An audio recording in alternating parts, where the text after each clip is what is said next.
Président du gouvernement de l'Espagne.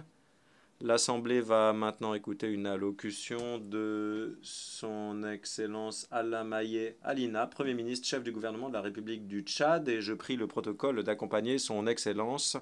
J'invite son Excellence à prendre la parole devant l'Assemblée.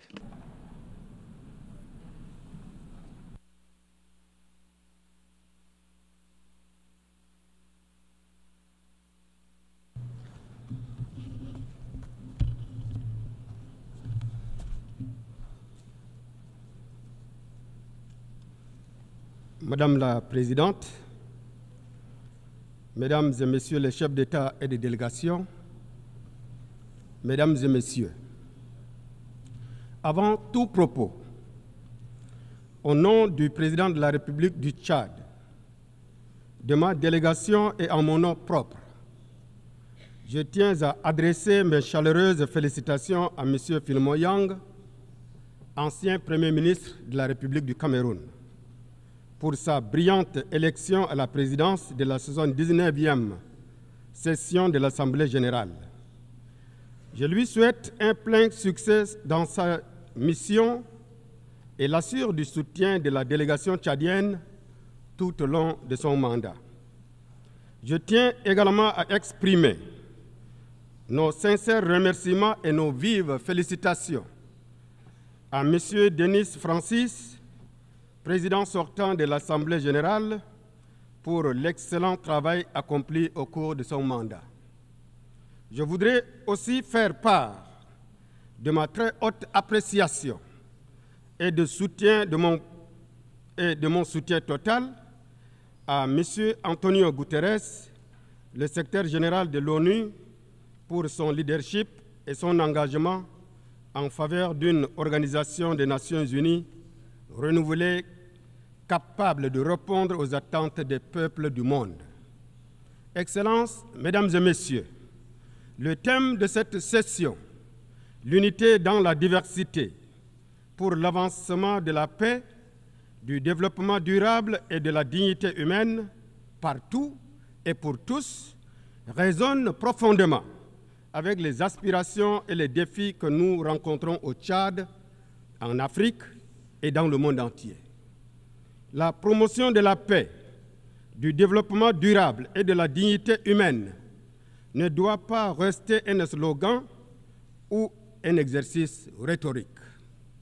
Cette session doit nous inciter à agir avec détermination et compassion pour construire ensemble un monde juste et pacifique où chaque individu et chaque communauté peut prospérer dans la dignité.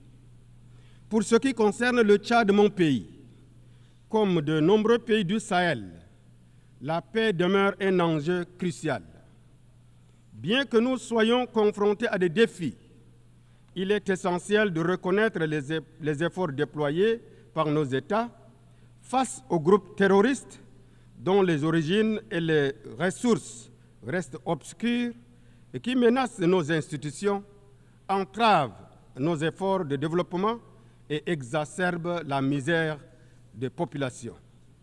Le manque d'une réelle volonté de la communauté internationale à éradiquer le désastre terroriste dans le Sahel risquerait de faire passer l'Afrique tout entière sous le giron des groupes terroristes.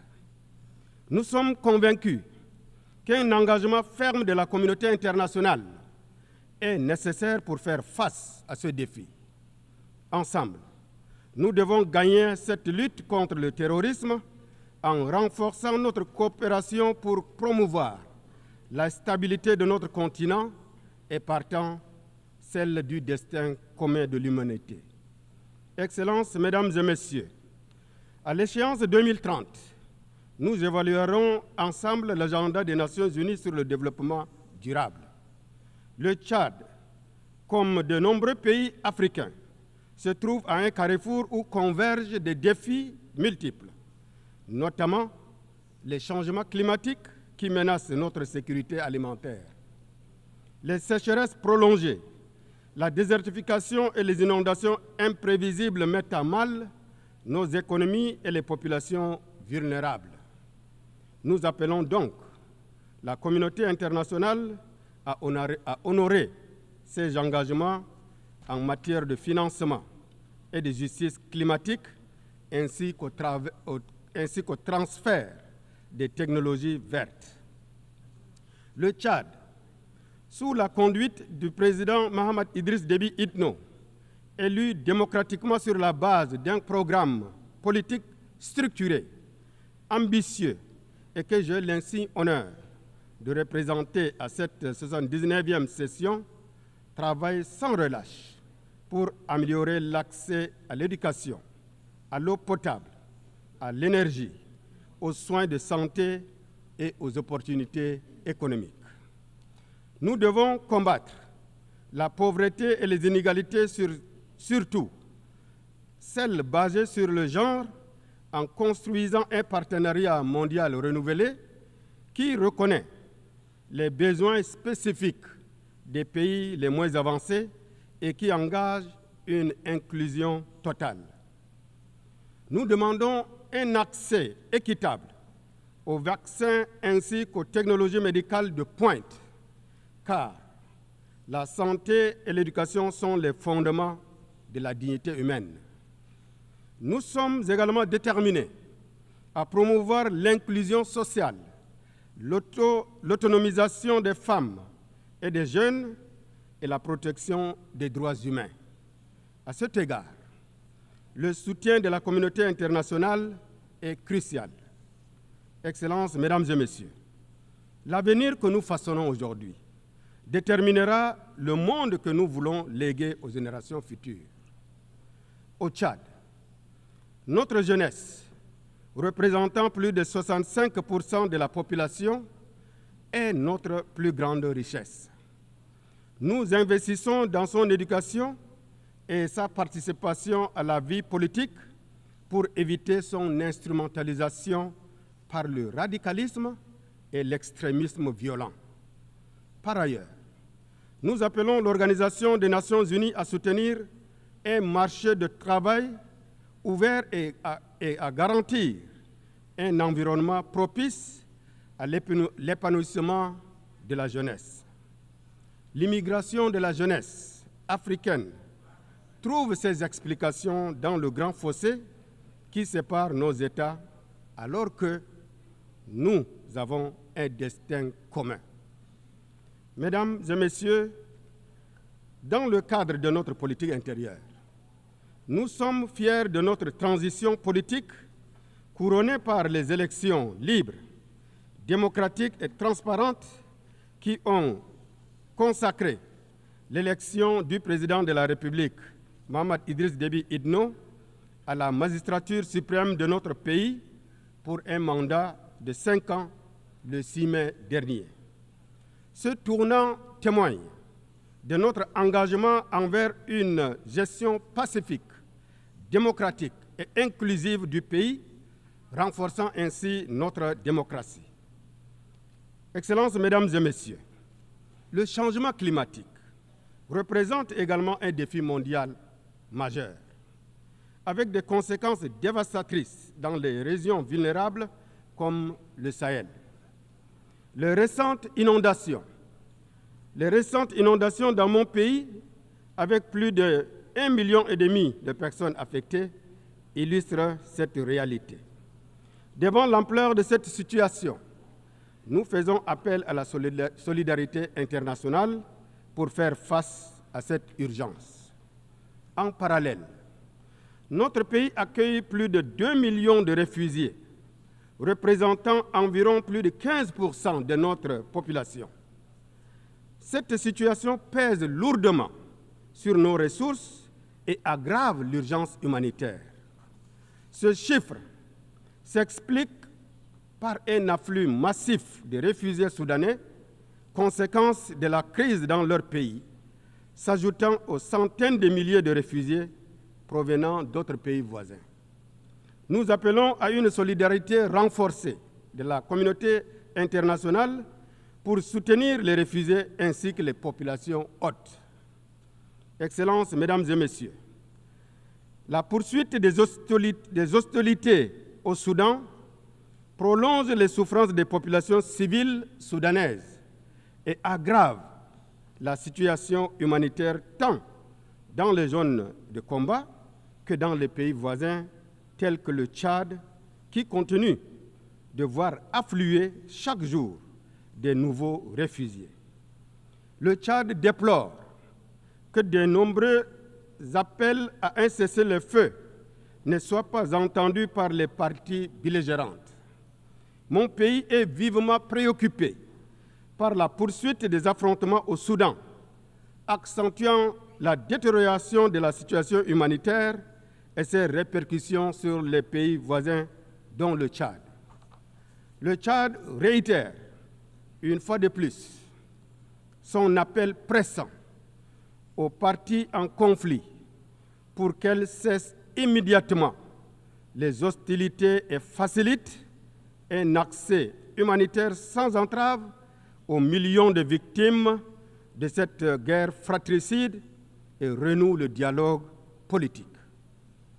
Le Tchad reste convaincu que la crise actuelle au Soudan ne saurait trouver de solution par les armes, mais par la voie pacifique, à travers un dialogue intersoudanais en vue d'une paix durable.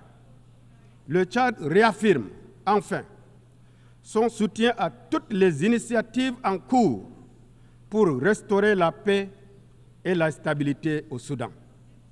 S'agissant de la crise libyenne, nous appelons toutes les parties à faire preuve de dépassement en vue de sortir de l'impasse politique dans laquelle le pays se trouve.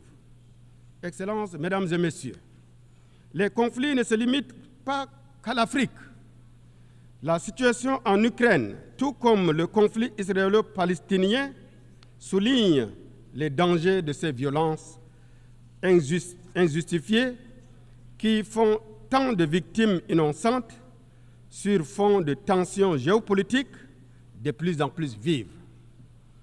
En ce qui concerne le conflit israélo-palestinien, nous condamnons fermement les violences et exactions commises contre des civils innocents et réaffirmons notre engagement en faveur de la solution à deux États ainsi que le droit inaliénable du peuple palestinien à l'autodétermination, tout en appelant à une solution pacifique et négociée de ce conflit.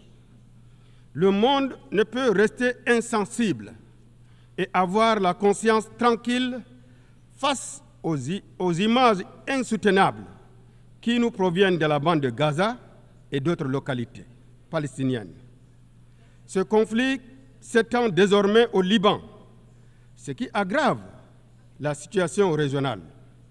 Cette escalade menace sérieusement la paix et la stabilité non seulement pour les pays directement impliqués, mais aussi pour l'ensemble de la région.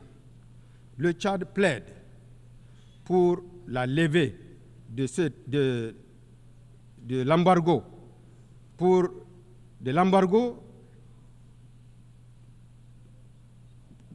sur le Cuba,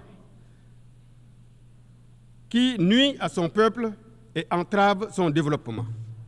Excellences, Mesdames et Messieurs, je réaffirme l'attachement du Tchad à la position commune africaine sur la réforme du Conseil de sécurité telle qu'exprimée dans le consensus des Ulvini et la déclaration de Sirte et en appel au sens de justice et de solidarité de toutes les nations pour accélérer cette réforme tant souhaitée et attendue.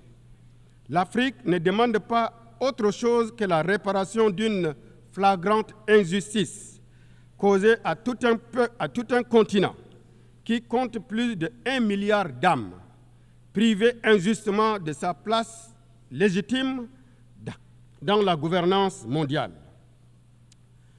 Madame la Présidente, Excellences, Mesdames et Messieurs, le chemin vers un avenir de paix, de développement et de dignité humaine est semé d'embûches. Mais il est de notre responsabilité collective de le tracer. Pour conclure, le Tchad réitère son attachement aux idéaux et aux principes fondateurs de la Charte des Nations Unies et exhorte la communauté internationale à renforcer le multilatéralisme afin de bâtir un monde pacifique, plus juste, plus équitable et plus solidaire. Je vous remercie pour votre bien aimable attention.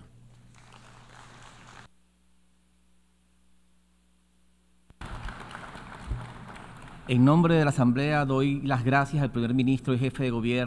Au nom de l'Assemblée générale, je remercie le Premier ministre de la République du Tchad.